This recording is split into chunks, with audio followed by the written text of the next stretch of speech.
For today's vlog ay pag-uusapan po natin kung bakit mahal ang premium. Ano ba yung meron sa kanya? Bakit siya sobrang mahal? Okay, pagkukumparahin po natin si premium at yung regular po na Levi's or ordinary Levi's lang. Ito kasi mapapansin nyo agad na leather patch at ito naman ay yung parang papel lang po na etiketa. So yan mga kainsan, wag po kayo nga alis para malaman nyo yung 5 differences na pinagkaiba nitong premium at ni regular na Levi's. So yon, tara at sipatin na natin.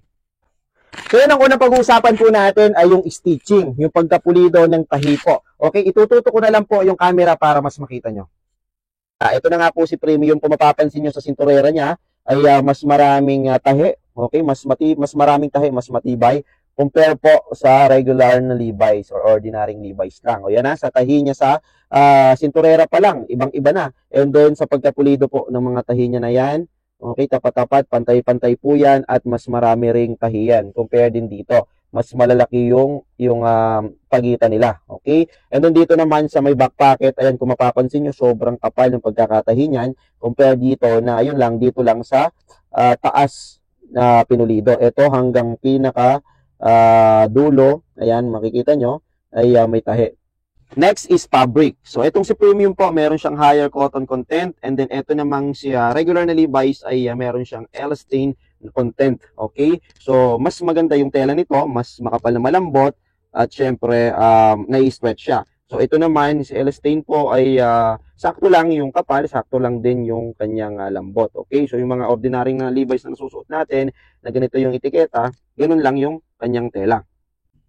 Pangatlo naman mga kainsan, yung patches or yung kanyang label. So, ito yung patches ng premium. May nakalagay dyan na genuine quality clothing and then lot 512. And then sa likod niya, may mababasa rin kayo na premium. Dito naman sa patches ng regular, ayan, 550 lang and then quality clothing. At kung mapapansin nyo, ito po ay real leather or makapal na pagka-leather po yan. Ito naman po ay napipila siya, no? And then, paper fill lang po siya, mga kainsan, na material. So, yun ang pinagkaiba sa patches. Ito talagang pangmatagalan. Kahit laban mo ng laban, hindi mawawasak agad. Compare dito na napipilas or napupunit po yan. Katagalan, lumalabo pa po yung mga print na yan. So, yun, ito pa yung isa, yung tab nila. Capital letter E on tab po yung mga premium. And then, ito naman ay small letter E, yung regular na Levi's. Okay, so next naman natin ang busted seams.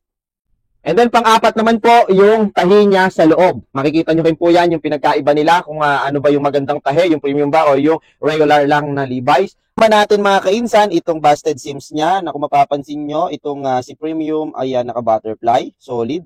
Ayan, kung mapapansin nyo, meron siyang pagitan sa gitna at doble yung kanyang tela na nakabuka. Ito naman ay single lang. So yan, kung mapapansin nyo, di ba, makikita nyo na agad yung difference ng pagkakatahi niyan, mas matibay itong naka-butterfly compared dito sa single lang po. Okay, and then sa tahi niya na solo. So yon, kaya mahal ang premium dahil nga dito sa kanyang tahi na mas pulido, mas quality yung pagkakatahi niya. So yan mga kainsan, next naman natin yung kanilang presyo. Okay, ang presyo po nitong regular lang ng mga Levi's, mga ordinary Levi's ay umaabot lang po ng 60 to 80 US dollars sa brand new. Ito naman pong premium ay umaabot po ng 89 to 130 US dollars. Pinakamahal po nito ay yung 501 na Levi's or yung Selvedge, ano, umaabot yan talaga ng mga 7,000, 8,000, ganyan kamahal ang mga Levi's na premium. So in-upgrade na po nila mga kainsan, kaya wag na po kayong magtaka kung bakit mas mahal itong Levi's premium kahit hindi 501. Yung iba tinatanong, bakit ba ang mahal ng premium? Para ka nang bumili ng 501. Hindi po mas mahal po ang premium na 501. Okay? So maabot po yan ng 6 to 7,000 mga kainsan. So yun, at least alam nyo na po kung bakit mahal ang premium. Kaya mga kainsan, sobrang dami naming premium na ipopost bukas. Abangan nyo na po yan. Okay? Kung wala ka pang premium, itry nyo na po. Okay? Then hindi naman ganun kamahal. Okay? For example, ang premium na bago ay $80, $100. Sa amin, makukuha mo lang yan ng pinakamahal 2.5, 3K, mga ganon, mga brand new condition. No? Pinakamura naman natin is 1.6, 1.7, mga ganyan. So yun, thanks for watching mga kainsan. Don't forget to like, follow, and share. Ingat po kayo palagi. God bless.